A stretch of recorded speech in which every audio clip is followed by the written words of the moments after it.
میں سے ایک حکم یہ بھی ہے کہ 30 تاریخ کو 9 بجے سے لے کر 9:30 بجے تک اپنے گھروں کے تمام روشنیوں کو بند رکھنا، پنکھا وغیرہ ہے اگر تو چالو رکھنا ہے لیکن روشنی کو بند رکھنا ہے، بلب ٹیوب لائٹ وغیرہ جو کچھ بھی ہو روشنی کے ذرائع اور آلات اس کو بند رکھنا ہے 9 بجے سے لے کر کے 9:30 بجے تک۔ اور اس کے علاوہ مختلف طریقوں سے مختلف گوشوں میں احتجاج کے دوسرے طریقے ہیں۔ اپنے ملاٹ ویسٹ اور ملاٹ ایسٹ یہ دو حلقے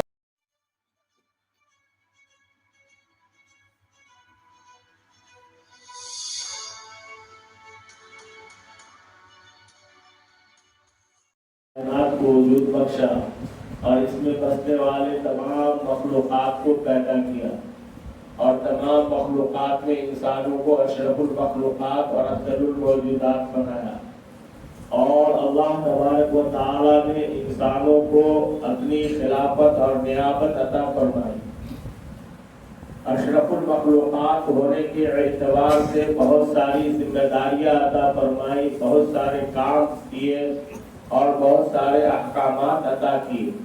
یہی وجہ ہے کہ حضرت آدم وعلیٰ نبینا علیہ الصلوۃ والسلام سے لے کر آقا و مولا محمد عربی صلی اللہ علیہ وسلم تک ہر زمانے کے اندر تمام انبیاء کرام علیہ الصلوۃ والسلام اس روئے زمین پر تشریف لاتے رہے اور لوگوں کی ہدایت اور لوگوں کی رہبری کے لیے کام کرتے رہے۔ اس زمانے کے اندر بھی جن لوگوں نے بھی اپنے وقت کے نبی کی بات کو مانا، تسلیم کیا، اطاعت کیا، فرما برداری کی، اس کے مطابق چلے، اللہ تبارک و تعالی نے کامیابی و کامرانی عطا فرمائی اور دنیا اور آخرت کی فلاح و بہبودی عطا فرمائی۔ اور جس نے بھی انکار کیا، جس نے بھی منہ موڑا، اپنے نبی کی بات کو ٹھکرایا، اللہ تبارک و تعالی کے احکامات سے انحراف کیا، اللہ تبارک و تعالی نے اس دنیا کے اندر بھی ذلیل کیا اور آخرت کے اندر بھی خالدین فی نار جہنم یعنی ہمیشہ ہمیش کے لیے جہنم کے اندر داخلے کا فیصلہ فرمایا۔ یہ دنیا ہے، اللہ تبارک و تعالی نے انسانوں کو انسانوں کی جان اور مال امانت کے طور پر عطا فرمائی۔ یہ ہماری جان ہے، یہ اللہ تبارک و تعالی کی امانت ہے۔ مال جو ہم کماتے ہیں یا جو ہم حاصل کرتے ہیں یہ سب اللہ تبارک و تعالی کی دی ہوئی بہت بڑی نعمت اور بہت بڑی امانت، اور امانت کی حفاظت ہر ایک انسان کے اوپر فرض اور واجب، اور امانت کو امانت کے طریقے پر استعمال کرنا یہ ہر ایک انسان کا فریضہ ہے۔ جان اللہ تبارک و تعالی نے عطا کی، بجائے اللہ کے احکام کو ماننے کے اور بجائے تابعداری کے اور بجائے اپنے وقت کے نبی کی اطاعت کے ادھر ادھر استعمال کیا، اللہ کے احکامات کو توڑا اور اللہ کے بتائے ہوئے احکامات کو توڑا، اللہ کے بھیجے ہوئے نبی کے سنتوں کو چھوڑا، اللہ تبارک و تعالی اس کا وبال عطا فرماتا ہے۔ ٹھیک اسی طریقے سے مال جو اللہ تبارک و تعالی نے دیا اس کو اس کے احکامات کے مطابق استعمال کرنا اور خرچ کرنا ہر انسان کے اوپر فرض ہے۔ اگر انسان مال کو بیجا یا غیر شرعی طریقوں سے حاصل کرتا ہے تو اس کے اندر بھی گرفتاری، اور اگر بیجا خرچ کرتا ہے تو اس کے اندر بھی گرفتاری۔ اللہ تبارک و تعالی نے مال کو غربا اور فقراء پر خرچ کرنے کی قرآن اور احادیث کے اندر بے شمار آیتیں نازل فرمائی، اور اس چیز کی اہمیت دین اسلام کے اندر بھی ہے اور پہلے کے انبیاء علیہ الصلوۃ والسلام کے اندر بھی تھی کہ ہم غریبوں اور فقیروں اور مسکینوں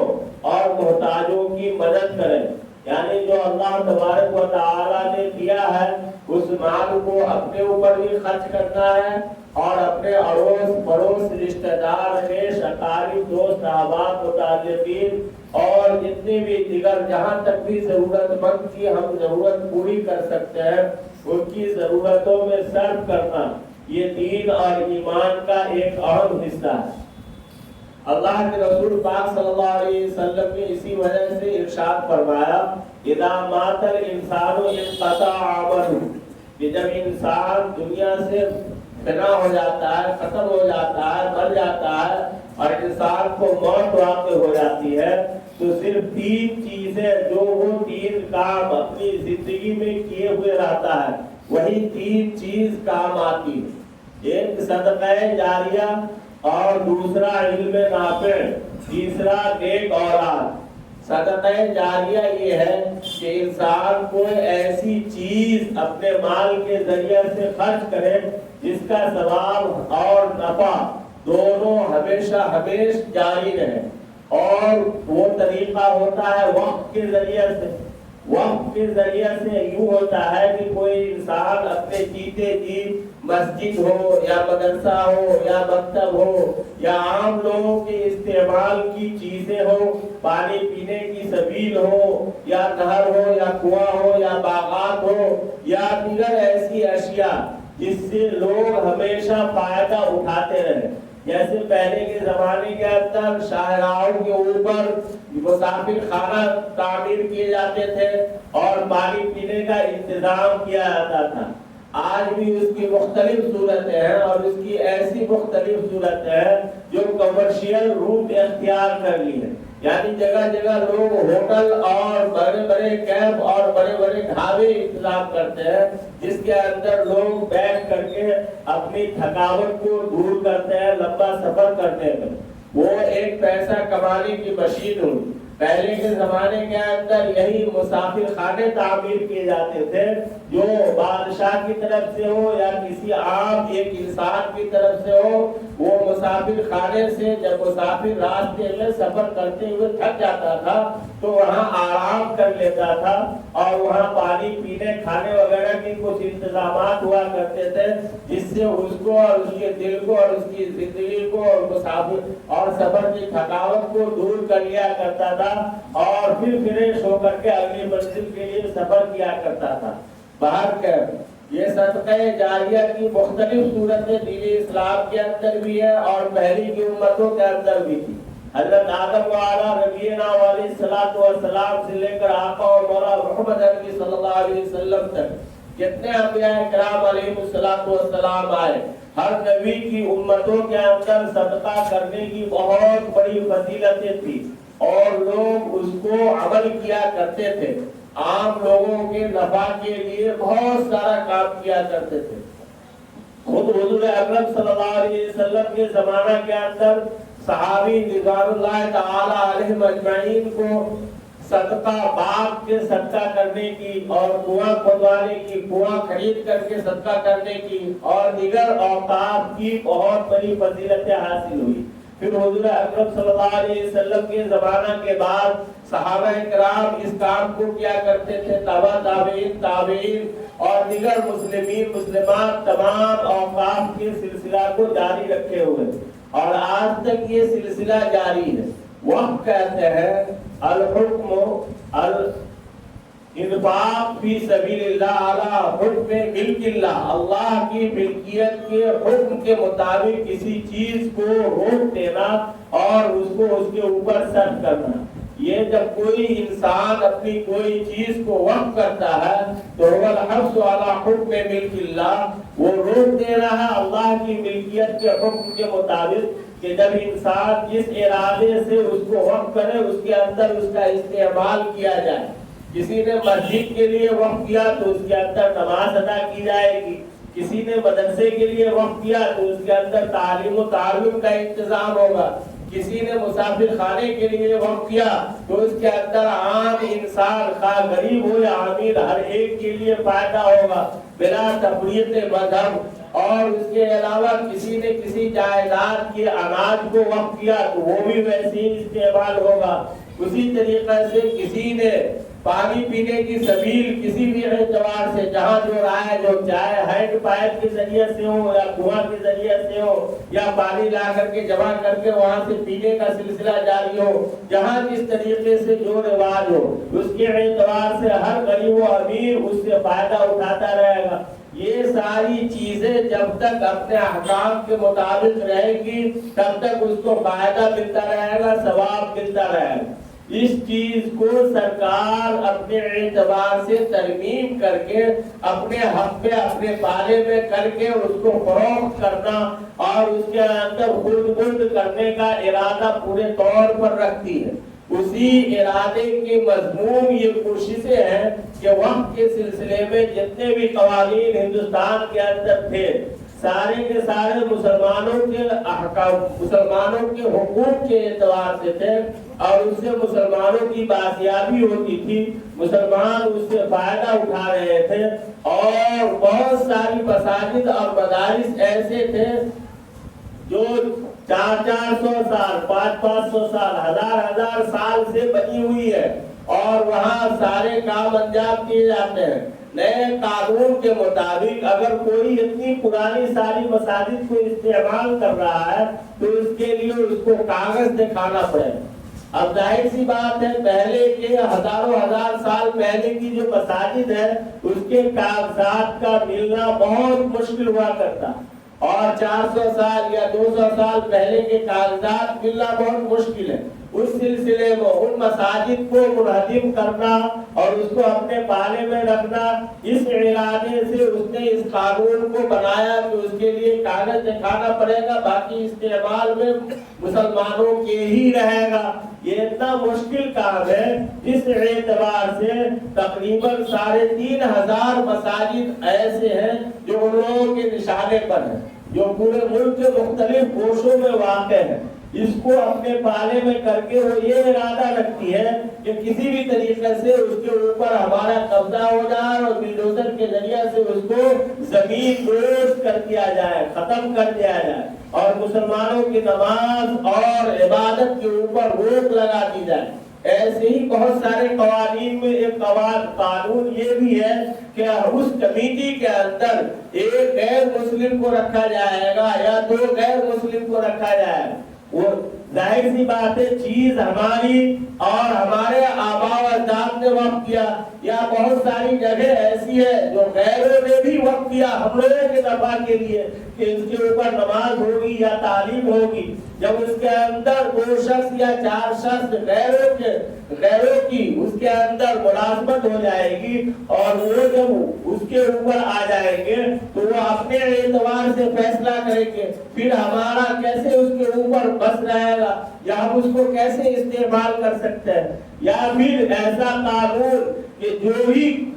جہاں بھی نزاع پیدا ہوگا یا تنازع کی شکل ہوگی تو اس کے فیصلے کلکٹر کریں گے، جو کلکٹر سرکار کا مامور کرتا ہوگا. ظاہر سی بات ہے اس کے اندر بھی ایسے لوگوں کو بیٹھایا جائے گا جو مسلمانوں کے خلاف فیصلے تھے اور اس کے اوپر عمل کیا جائے. تو پھر ایسے سے بھی مسلمانوں کے حقوق نکلتے ہوئے نظر آتے ہیں. اسی طریقے سے مختلف دفعات ایسے ہیں جس کو انہوں نے تبدیل کیا تو تبدیل کرنے کے باوجود اور جس کو نہیں تبدیل کیا تو تبدیل نہ کرنے کی وجہ سے وہ ہمارے ہاتھ سے نکلتا ہوا نظر آ رہا ہے. ایسے میں ہمیں اپنے حقوق کی بازیابی کے لیے اور حقوق کے قائم و دائم رکھنے کے لیے، اپنے حقوق کو حاصل کرنے کے لیے ضروری ہے کہ اس سلسلے میں جو ضروری اقدامات ہو، خاموش قانونی لڑائی ہو جو مکمل ہر اعتبار سے ہر فتنہ اور ہر شر سے پاک ہو، اس اعتبار سے احتجاج کی شکلیں ہو یا دھرنا کی شکلیں ہو یا کورٹ کی لڑائی کے اعتبار سے ہو، ہر ایک اعتبار سے اپنے اعتبار سے ہم تیار رہیں. یہ ہمیں مزاج بنانا ہوگا اور ہم مسلمانوں کے اندر یہ جو وقت کو نہ سمجھنے والی بات ہے کہ بہت سارے مسلمان اس چیز سے بھی واقف نہیں ہے کہ وقت کیا ہوتا ہے. ارے وقت یہ ہوتا ہے کہ اللہ کی رضا کو حاصل کرنے کے لیے اللہ کے نام پر کسی چیز کو دے دینا اور اپنی ملکیت ختم کر دینا، یہ وقت ہے. اور جب یہ کر دیا تو اس کا استعمال اور اس کا جو قانون ہے اس قانون کے اعتبار سے وہ ہمیشہ استعمال ہوتا رہے گا. جب مسجد کے لیے اللہ کی رضا کے لیے کسی شخص نے کسی زمین کو دے دیا، اب مسجد کے اندر استعمال کی جا رہی ہے تو اس کا حکم باقی اور اگر مسجد کے اندر بہت سارے قوانین لا کر کے سرکار نے رکھ دیا جس سے ہمارا نماز پڑھنا بھی مشکل ہو گیا تو پھر وہ ہمارے ہاتھ سے نکلتا ہوا دکھائی دے رہا. ایسے میں اپنی چیز کو حاصل کرنے کے لیے جہاں تک قوت اور طاقت ہو ہمیں اس کا استعمال کرنا ہمارا ایمانی فریضہ ہے. دنیا کے اندر ہر ایک چیز کو انسان برداشت کر سکتا لیکن جس طریقے سے نماز ہے، روزہ ہے، حج ہے، زکوٰۃ ہے اور طلاق ہے، وصیت ہے، میراث ہے، اسی طریقے سے وقت بھی ایک قرآنی حکم ہے اور احادیث کے اندر بھی وہ حکم ہے. اس کو بھی اسلامی طریقے سے باقی رکھنا ہمارا ایمانی فریضہ ہے. اور ایمان کے اوپر جب آنچ آئے گی یا کسی بھی طریقے سے وہ ہم سے نکلتا ہوا دکھائی دے گا یا غیروں کا قبضہ ہوگا تو اس کے لیے ہم لڑیں گے چاہے ہماری جان کے اوپر کیوں نہ آئے. اور اس لڑائی میں ہمیں شانہ بشانہ ہر ایک کو ساتھ لانا. ایسا نہیں کہ کوئی مسلمان جس طریقے سے آج ڈیویٹ کے اندر بہت سارے مسلمانوں کا قافلہ بنا ہوا ہے. جو کچھ مسلمان حکومت کے اعتبار سے بات کرتے ہیں داڑھی ٹوپی لگا کر کے ملا نما ہو کر کے جو حکومت کا ساتھ دیتا ہوا نظر آ رہا اور اس کو یہ نام دیتا ہے کہ مسلمان کے نفع کے لیے ہے کہ وقت کی زمین کو سرکار اپنے اعتبار سے ایکوائر کرے گی اور غریب مسلمانوں کے لیے گھر بنا کر کے دے گی. ہم اور آپ اچھی طریقے سے جانتے ہیں کہ ہندوستان کے اندر اتنے سارے قوانین ہیں غریبوں کی بازیابی کے لیے اور اس کو اس کے حقوق دینے کے لیے. ایک بھی قانون پر عمل ہے کیا مسلمانوں کے یا غیر مسلموں کے یا عام انسان کے لیے؟ ہندوستان کے اندر ایسے ایسے قوانین ہیں کہ اس کے لیے گھر ہونا اور کپڑا روٹی اور مکان ہونا یہ ایسا قانون بنا ہوا ہے کہ سرکار کی ذمہ داریاں بنتی ہیں. اس کے لیے فنڈز پاس ہوتے ہیں لیکن وہ فنڈز آتے آتے آتے آتے راستے ہی میں رہ جاتا ہے. جتنے سارے سرکاری حکام ہوا کرتے ہیں وہ سب غلط کرتے کرتے کرتے کرتے 10% یا 5% انسان تک پہنچ پاتا ہے. اس کے باوجود اگر وقت کا یہی حال ہوا تو پھر وہ عام انسان تک یا عام مسلمان تک کہاں سے پہنچے گا؟ تو یہ سب جو بھٹکانے والی بات ہے اور مدعا سے ہٹانے والی بات ہے. اس لیے اس بات کو یاد رکھنا ہے کہ وقت ہمارا شرعی حق ہے اور اس کی بازیابی کے لیے ہمیں جہاں تک ہوگا ہم کوشش کریں گے. اور یہ اعتراض ہمیں اپنے ذہن سے نکال دینا چاہیے کہ ساری دنیا کے اندر سارے عالم کے اندر مسلمان ہی کیوں پٹ رہے ہیں یا مسلمانوں ہی کے ساتھ کیوں مصیبتیں آ رہی ہے. کیوں؟ اس لیے کہ یہ دو طریقے کا انسان ہوتا ہے. ایک جو انسان امتحان میں حصہ لیا ہو اور ایک وہ انسان جو امتحان میں حصہ نہ لیا ہو. اگر کوئی شخص امتحان میں حصہ لیا ہی نہیں تو اس کی کوئی بات بھی نہیں ہے اور وہ فیل کرے یا پاس کرے اس کا سوال ہی نہیں پیدا ہوتا. لیکن جس نے امتحان میں حصہ لیا اس کو فیل یا پاس کا سامنا کرنا پڑے گا.